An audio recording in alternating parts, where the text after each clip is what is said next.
Hello kids, good morning. आज हम पढ़ेंगे क्लास थर्ड का chapter number second, noblest deed. Noblest का मीन्स होता है, नॉबल मीन्स होता है महान, नॉबलेस्ट मीन्स महान, डीड मीन्स कार्य या कर्म। हमारे द्वारा जो कोई कार्य किया जाता है उसे कहते हैं डीड, यानी कर्म या कार्य। तो noblest deed, the noblest deed का मतलब होता है कि ऐसा कोई महान कार्य। अबाउट द चैप्टर हम पढ़ेंगे। इस चैप्टर में क्या है?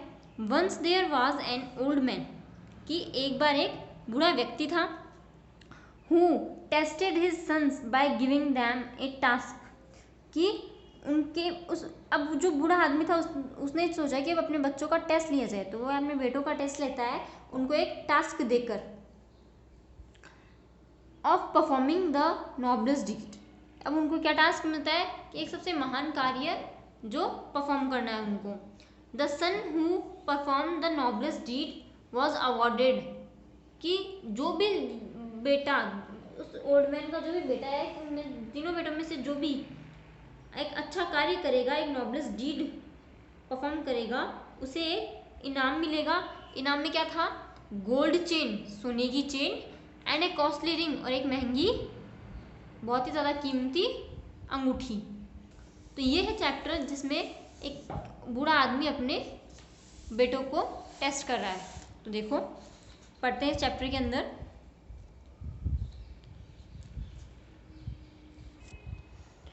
इन ए स्मॉल टाउन, कि एक छोटे से कस्बे के अंदर, टाउन मीन्स शहर या कस्बा, नेम्ड नंदगिरी। अब उस टाउन का नाम क्या था? Nandgiri.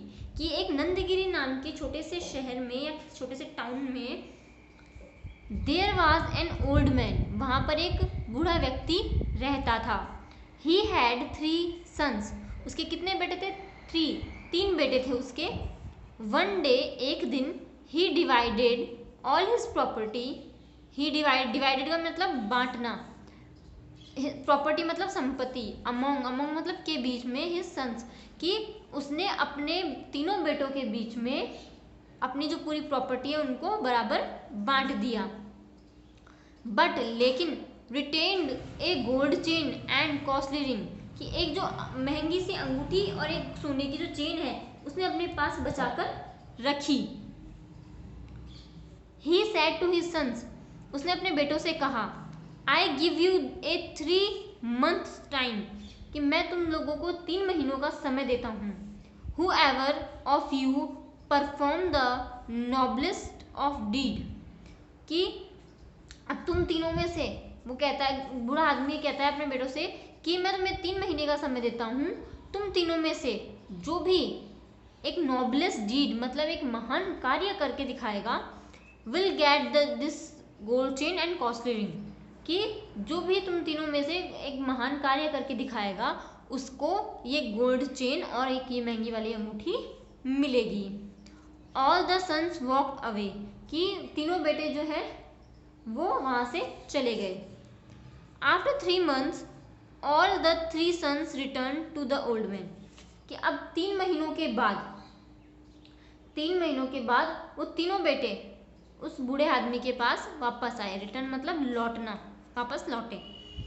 The old man asked, old man ने उनसे पूछा, द एल्डेस्ट सन, कि सबसे बड़े बेटे, एल्डेस्ट मतलब सबसे बड़े बेटे, कि ओल्ड मैन ने सबसे बड़े बेटे से पूछा कि टेल मी, बताओ मुझे, विच गुड डिड यू परफॉर्म, कि तुमने कौन सा अच्छा कार्य किया।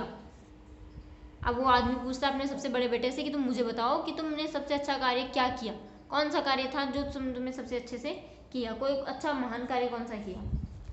Father said the eldest son, पिताजी, बड़े बेटे ने कहा, वाइल ऑन माई जर्नी, मेरे जर्नी के दौरान जब मैं यात्रा कर रहा था उस समय, आई फाउंड ए बैग, मुझे एक बैग मिला, full of gold coins and rupees, जो पूरा पैसों से और सोने के सिक्कों से भरा हुआ था।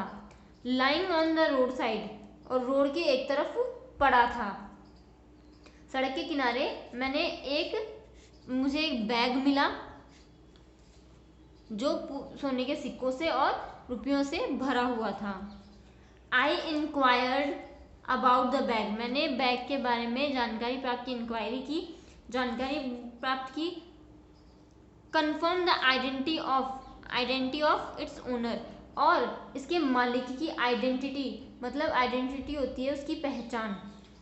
मैंने इंक्वायरी की और इस बैग के मालिक का पता लगाया, पहचान की।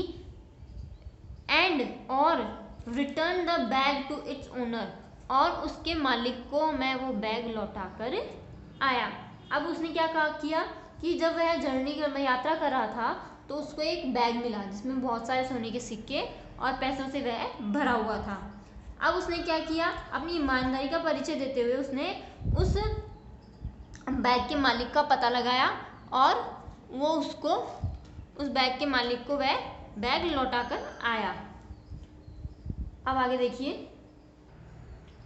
The old man admired the deed and his honesty, कि अब उस बूढ़े व्यक्ति ने अपने सबसे बड़े बेटे की प्रशंसा की। एडमायर मतलब प्रशंसा करना, उसके कार्य जो उसने किया था उसकी प्रशंसा की और उसकी ईमानदारी की भी उन्होंने बहुत ही प्रशंसा की। He asked the second son, अब उसने अपने दूसरे बेटे से पूछा, what did you do which you can call a noble deed, कि अब उसने अपने सेकंड वाले बेटे से पूछा कि तुमने ऐसा क्या किया है जिसे तुम एक महान कार्य कह सको, ऐसा क्या किया है तुमने जिसे तुम एक महान कार्य बता सको। The second sun smiled and said, जो दूसरा वाला बेटा था उसने थोड़ा सा स्माइल किया और कहा, during the course of my journey, कि मेरी यात्रा के दौरान, while passing by a river, जब मैं एक रिवर यानी नदी के ऊपर से गुजर रहा था, कि यात्रा के दौरान जब मैं एक नदी पर से गुजर रहा था, आई फाउंड, मैंने पाया, ए यंग बॉय, एक छोटा लड़का, ड्रॉनिंग का मीन्स होता है डूब रहा, ड्रॉनिंग मतलब डूबना, कि जब मैं नदी के ऊपर से गुजर रहा था तो मैंने पाया कि एक लड़का जो है वह डूब रहा है। Though I myself I am not perfect at swimming, अब वो कहता है कि मैं बिल्कुल भी स्विमिंग में परफेक्ट नहीं हूँ, मैं स्विमिंग करने में बिल्कुल भी, मुझे स्विमिंग नहीं आती थी ज़्यादा और मैं उसमें बिल्कुल भी परफेक्ट नहीं था। हाउएवर, जैसे ही आई जंप्ड इनटू द रिवर, मैंने रिवर में छलांग लगाई, कूद गया, एंड और सेव द बॉयज लाइफ, और उस लड़के की जान बचा ली। अब वो कहता है, सेकंड सन कहता है कि जब मैं गुजर रहा था नदी के ऊपर से तो मैंने ये देखा था कि एक लड़का डूब रहा है, हालांकि मुझे तैरना नहीं आता था, मैं परफेक्ट नहीं हूँ स्विमिंग में, फिर भी मैंने नदी में जंप लगाई और उस लड़के की जान बचाई।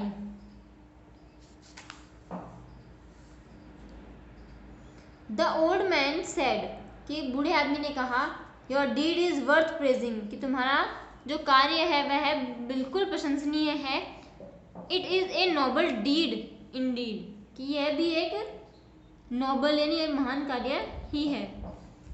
Next the old man turn toward the third son and asked, कि अब जो है वह ओल्ड मैन जो है वह तीसरे पुत्र की तरफ जाता है, तीसरे बेटे की तरफ जाता है और उससे पूछता है, what noble deed did you do my son, कि अब वह उससे पूछता है कि बेटा अब तुम बताओ कि तुमने ऐसा कौन सा अच्छा कार्य किया है, महान कार्य किया है।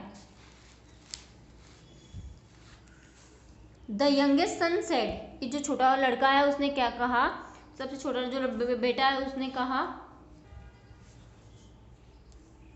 During my course of stay at A town, कि मेरे टाउन में रहने के दौरान, कि जब मैं एक कस्बे में रह रहा था, एक गांव शहर में रह रहा था, उस दौरान a person picked up a quarrel with me, कि एक आदमी था जिसने मेरे साथ झगड़ा कर लिया था, एंड और बिकम माई एनिमी, और मेरा जो दुश्मन बन गया था, शत्रु बन गया था, एनिमी मतलब दुश्मन, कि जब मैं वहाँ रह रहा था, उस शहर में रह रहा था, वहाँ पे एक आदमी था जिसने मुझसे झगड़ा किया था और वो मेरा दुश्मन बन गया था।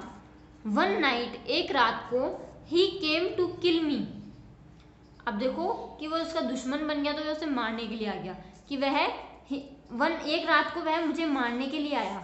ही केम टू किल मी, मुझे मारने के लिए केम यानी आया। वाइल आई वॉज एस्लीप, जब मैं सो रहा था। As he wanted to stab me, जैसे ही वह मुझ पर आक्रमण करने लगा। आई वॉक अप, मैं उठ गया। जैसे ही वह मुझ पर आक्रमण करने लगा मैं उठ गया। जैसे उसने मुझ पर आक्रमण करना चाहा मैं उठ गया, मेरी नींद खुल गई। आई कॉट हिम रेड हैंडेड, मैंने उसे रंगे हाथों पकड़ लिया। However, when he begged pardon, कि जैसे ही वह मेरे से क्षमा करने की भीख मांगने लगा। बैग मतलब भीख मांगना, पार्डन मतलब क्षमा की भीख मांगने लगा। I forgave him, मैंने उसे क्षमा कर दिया। The old man said, बूढ़े आदमी ने कहा, almost all of you the young, amongst all of you, कि तुम तीनों में से, तुम सब में से, amongst मतलब तुम सब में से, the youngest has performed the noblest deed, कि जो सबसे छोटा वाला है उसने noblest deed किया है, मतलब सबसे महान कार्य उसने किया है जो सबसे छोटा वाला है। Because, क्योंकि no other quality is as noble as to forgive, कि क्षमा करने से ज़्यादा बढ़िया क्वालिटी एक महान कार्य के लिए कोई हो ही नहीं सकती। उसने कहा कि यदि कोई व्यक्ति क्षमा कर सकता है तो वह सबसे ज़्यादा महान है, कि क्षमा देने से ज़्यादा नोबलेस्ट डीड, नोबलेस्ट कार्य मतलब महान विचार कोई हो ही नहीं सकता। The old man gave the ring and the gold chain to the youngest son, उस बूढ़े आदमी ने अपनी गोल्ड चेन और कॉस्टली रिंग जो है वह छोटे वाले बेटे को दे दी।